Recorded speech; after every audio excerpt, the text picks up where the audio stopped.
Fala, figuras! Sejam bem-vindos a mais um novo vídeo do canal Tô Por Fora. Eu sou o Alder. E eu sou o Vitor. E estamos aqui novamente com o Isaac Criscuolo. E o assunto de hoje é a representatividade LGBT dentro do universo nerd.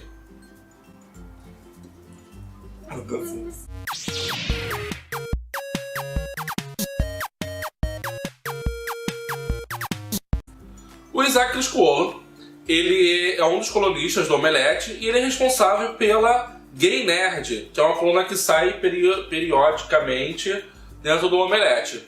Então, Isaac, como é que começou essa história do Omelete de começar a tratar de assuntos LGBT dentro do universo nerd?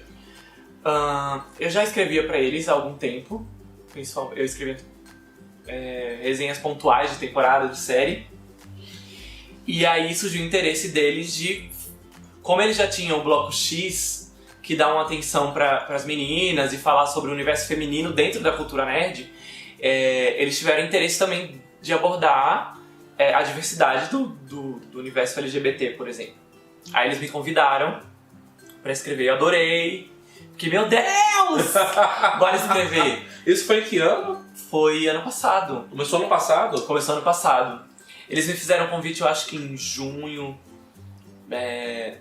Foi tipo março de 2015, mais ou menos. Aí o primeiro texto foi ao ar em junho, com a Parada Gay. Com a ocasião da Parada Gay, vamos lançar nessa época. E foi muito legal porque eles me colocaram no trio da Netflix. Ai, meu Deus! Foi nessa época que já tinha um Sense8? Sim! Nossa! Olha, foi muito assim, olha, você vai entrevistar as meninas de Orange is the New Black sobre esse universo LGBT e aí vai ter o trio da Netflix lá. Aí eu fui, de boa, fui pra fazer isso, pra ter o tema da coluna. Quando eu cheguei lá, estava o Miguel Ángel Silvestre, que faz o Lito. Nossa! Ai, meu Deus! E o outro moço, fãs de Lost, não me matem. O que fazia o Said de Lost, que é o Jonas em Sense8. E eu tinha assistido o quê? 5 episódios? Né? Porque foi muito assim, ó, a Parada Gay de São Paulo foi no domingo. Sense8 tinha saído na sexta-feira. Eu tinha assistido o quê? 5 ou 6 episódios. E foram os 6 episódios que te dá a substância inteira da série, que te dá o tom, né? Então quando eu vi, eu falei, meu Deus, eu não acredito. Eu enlouqueci, abracei. Foi muito legal. E aí veio a primeira coluna, que foi incrível. Porque tinha toda essa energia, toda essa empolgação mesmo. E como é que foi a aceitação? Porque a gente sabe que o universo, assim, as pessoas que são nerds e geeks, elas têm um mundo de fantasia, um mundo de magia, tem os vilões, tem tudo, né? A tecnologia, diversos mundos, diversas dimensões. Mas quando trata de LGBT, como é que é o nerd? Então, eu acho que foi a reação das pessoas foi muito mais positiva do que negativa. Eu recebi muita reação negativa. Gente, nossa, não acredito que o Omelete tá entrando, se rendeu à ditadura gay. Muito comentário homofóbico. Mas em contrapartida, tipo, as próprias pessoas iam lá, tipo, meu, que incrível, que iniciativa ótima. E as pessoas começavam a brigar com as outras que tinham o pensamento mais homofóbico ali. Eu já esperava, né, porque se você for parar pra pensar no público nerd, as pessoas já são muito exaltadas, né, com as coisas que você não concorda com o que ela concordou, tipo, já é motivo de briga. Qualquer coisa, até mesmo se o autor de um personagem resolve fazer uma alteraçãozinha, já é... Você imagina isso com os LGBTs ali entrando naquele espaço que o mundo nerd já é bem machista, né? E a proposta do Omelete era justamente de tipo, gente, o nosso mundo nerd é muito diverso. A cultura pop é muito diversa, a gente precisa falar sobre isso, a gente precisa ter esse espaço, né? Pra representar essas pessoas que são LGBTs e gostam da cultura pop, estão nesse universo nerd, quanto pra conscientizar, né? Falar sobre um assunto que é importante. Representatividade, tipo, levar essa representatividade LGBT pra dentro de quem tá produzindo sobre cultura pop, né? Tem as meninas que falam sobre o universo feminino, vai ter alguém que vai falar sobre o universo LGBT, isso é bem legal. E no ano passado, na Comic Con, foi o primeiro painel teve o painel do Gay Nerd. Teve painel. Não, foi qual dia da semana? Foi no sábado. Sábado a gente não... Não, a gente foi nós sábado? fomos. Nós fomos sábado. Caraca, Foi no sábado. Não, a gente não foi.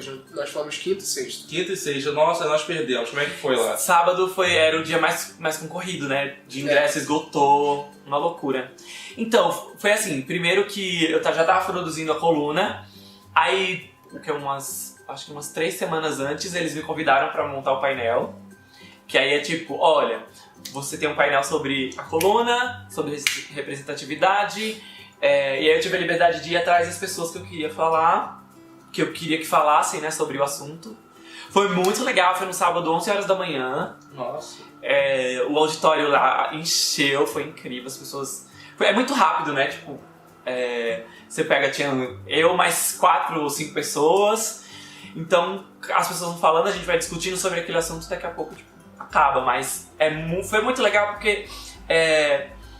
O Omelete levou isso, tornou isso mais físico, né? Literalmente, levar essa discussão para um momento tão incrível que é o Comic Con, que as pessoas estão dispostas a aprender sobre a cultura pop, a viver aquele momento ali. E ele cresce bastante, né? Ele tem um impacto cultural muito grande, assim. Ele é aquele tipo de evento que a gente já tem muitos eventos no Brasil, de animes, de jogos, que já ocorrem pelo Brasil. Tem até muitos eventos que são bem conhecidos. Mas a Comic Con, ela tem uma abrangência e ela tem uma estrutura muito maior, né? Ela tem uma divulgação também muito gigantesca em cima. Então, assim, você tratar de assuntos tão sensíveis, né, para a comunidade dentro de um evento desse é realmente impactante, é muito bonito, né? Foi muito legal, fiquei muito feliz de participar, de fazer parte disso. Tiveram outros painéis também muito legais. Falavam de representatividade feminina na ficção, tinha outros de diversidade também, então tava com outras pessoas falando sobre o assunto. Então eu não lembro exatamente o número, mas tinha opções muito ricas, né? Eu quero participar daquele painel ali, isso é muito importante. Tipo, um evento que define tanto a cultura pop hoje em dia, né? Que é o maior evento que a gente tem. América Latina. Na América Latina, Brasil.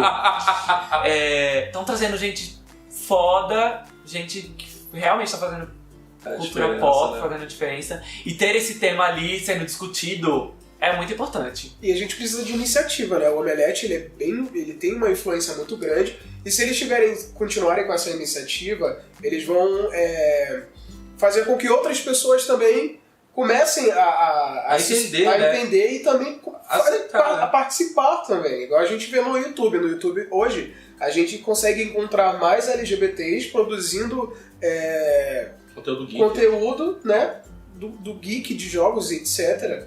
E antes, não sei se era medo que as pessoas tinham. Eu acho que as pessoas às vezes esperam alguém ter uma iniciativa. E o Omelete tá fazendo isso. Né? Eu acho que é importante, sei lá, você pensar talvez ele é o maior portal de entretenimento do Brasil, se dispõe a falar sobre o assunto, tipo, dá a cara a tapa pra falar sobre o assunto, tipo, olha, os tempos estão mudando, nós estamos acompanhando essa evolução do mundo.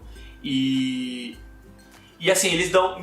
O mais legal é que não tem interferência deles no meu conteúdo, né? Então assim, olha, você tem liberdade pra escrever dentro do que você vai falar. Eu falo muito sobre representatividade LGBT dentro do universo, né? Do universo nerd.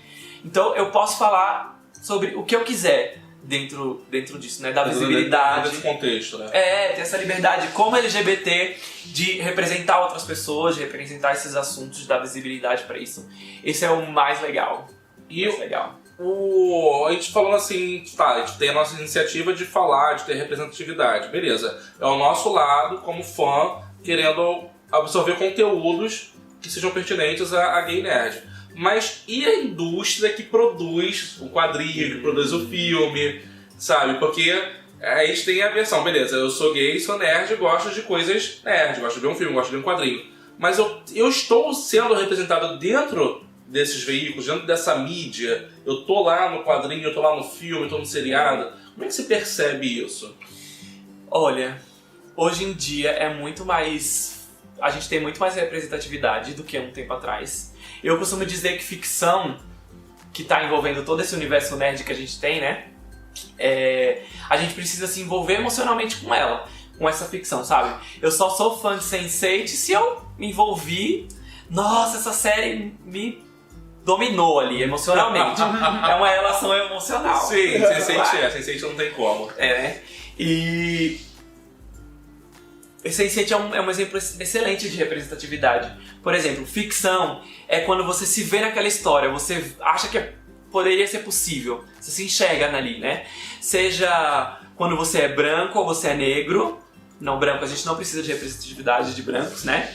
Na ficção, a gente já é representado o tempo inteiro. Até então, mesmo tem o White Washington, sei lá, Clinic, que o pessoal pega um personagem que era negro e faz ele ser branco, tipo... Exatamente. E a questão da representatividade é importante porque é isso. Eu me enxergo naquela história. Se eu sou LGBT, tipo, você assiste a história e você fala, nossa, mas não tem ninguém como eu, não tem ninguém que eu me identifico ali, né, como pessoa. E isso vem mudando, sei lá, se antes eram casos muito específicos, ainda continuam sendo casos muito específicos. A gente não tem séries inteiramente gays. Quando a gente tem, tipo, por exemplo, Looking é cancelada porque não tem audiência, Brasil. Mas eu acho que a Netflix, por exemplo, tem essa liberdade criativa e tem criado personagens verdadeiros, sabe? Que vai além do estereótipo da bicha caricata, ou da lésbica masculina, ou do trans que passa, da pessoa trans que passa pelo processo pela transição, né? Sense8 é muito isso. A história da Nomi, por exemplo, em nenhum momento eles falam como foi difícil a transição dela. Não tem essa trama. Ela simplesmente é. Ela existe como ela é. Ela é natural e essa verdade no personagem, em todos os personagens que tem na série, que a gente tá conquistando isso hoje, né? Eu gosto de uma série chamada United States of Terror, foi cancelada, mas tinha um personagem gay que tinha tudo pra cair no clichê de tipo, vamos explicar como foi a transição dele, a família aceitando. Ele fala pro pai e pra mãe, né, tipo, eu sou gay. Aí eles viram e falam, nossa, mas a gente já sabe. Tipo, tudo bem, vamos continuar a vida. Tipo, a gente não muda nada. Não é um problema. É a ficção aceitando que, não, chega dessa trama clichê de aceitação, da mãe expulsando o filho de casa, como foi em Desperate Housewives, e dando um outro olhar, né? De tipo, esse personagem tá aqui, ele é isso, ele é como ele é, ele vive. Até porque tudo bem. O ideal é que você mostre realmente a normalização, né? Que é normal, você tem que mostrar que não é um processo. Claro que a gente entende, a gente sabe que existem sofrimentos, a gente sabe que existe perseguição, a gente sabe que existem famílias que maltratam seus filhos. Mas a gente tem que mostrar que somos seres humanos, né? É tudo gente. Então, assim, você começa a mostrar como se lida realmente. Você não lida com, não, peraí que eu não posso te tocar direito, peraí. Não somos flores delicadas, vamos só mostrar que você tem que ter todo o cuidado. Não, você tem que mostrar que você aperta a mão, você abraça, você dá bom dia, você beija, você come junto, você trabalha junto. Então é isso que é importante a gente começar a mostrar também, que é como se convive, que se convive como se convivesse com qualquer outra pessoa. Não tem diferença. E vocês acham que essa coisa de introduzir o LGBT no mundo nerd, em qualquer coisa, tem que ser aos poucos ou já vai em peso? Eu acho que hoje as pessoas já estão preparadas pra, tipo, receber o personagem como ele é. Gente, tem, sabe, a gente pensar em X-Men, tem pessoa que vira outra pessoa. Tipo, tem uma carapaça de aço. Naquele X-Men do Bryan Singer, que ele mostra o Bob falando pros pais que ele é mutante, tipo, aquilo só troca mutante pra gay, é exatamente aquilo, não muda. Eu acho que a gente vem de um momento, né, de representação, que antes a gente tem tão pouco espaço pra representar esse personagem ou não representá-lo que a gente precisava estereotipar, né? Era o caricato, por exemplo, em termos de série, Will and Grace. É uma série que eu gosto muito porque pela primeira vez você tem um sitcom ali E os personagens principais, né? É todo... O Will é gay e é tudo sobre esse universo.